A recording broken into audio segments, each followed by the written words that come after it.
خطبے کے وقت مسجد کے چندے کا ڈبہ گھمانا، اس کا کیا حکم ہے؟ چنانچہ بعض مساجد میں دستور ہے کہ خطبے کے دوران نمازیوں کے سامنے سے چندے کا ڈبہ گھمایا جاتا ہے۔ یہ عمل جائز نہیں ہے کسی بھی مسجد والے کے لیے، یا خطبے کے دوران جہاں کہیں بھی ہوتا ہو، یہ عمل جائز نہیں، کیونکہ جب دوران خطبہ ذکر و اذکار کرنے تک کی ممانعت کا حکم ہے تو پھر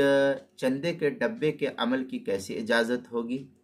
اس لیے جو حضرات یا جو مسجد کے متولی، ٹرسٹ یا خادم یا مؤذن گھماتے ہیں، انہیں اس سے پرہیز کرنا چاہیے، چاہے تو جمعہ کے بعد یہ عمل کرے اور چاہے تو جمعہ کی نماز سے خطبے سے پہلے اس کام کو انجام دینے کی کوشش کرے۔ اگر یہ عمل کرتے ہیں تو ان کے لیے عمل جائز نہیں، اس کو روکنا اور اس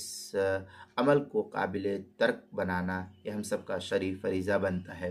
فتاوی شامیہ میں ہے وَيَكْرَهُ الْاشْتِغَالُ بِمَا يَفُوتُ السِّمَاعَ وَإِن لَّمْ يَكُن كَلَامًا، یہ فتاوی شامیہ کی عبارت ہے جو زکریا بک ڈپو دیوبند کا ہندی نسخہ اس کی تیسری جلد صفحہ 35، کتاب المسائل اس کی پہلی جلد صفحہ 464 پر اس کو نقل کیا گیا ہے۔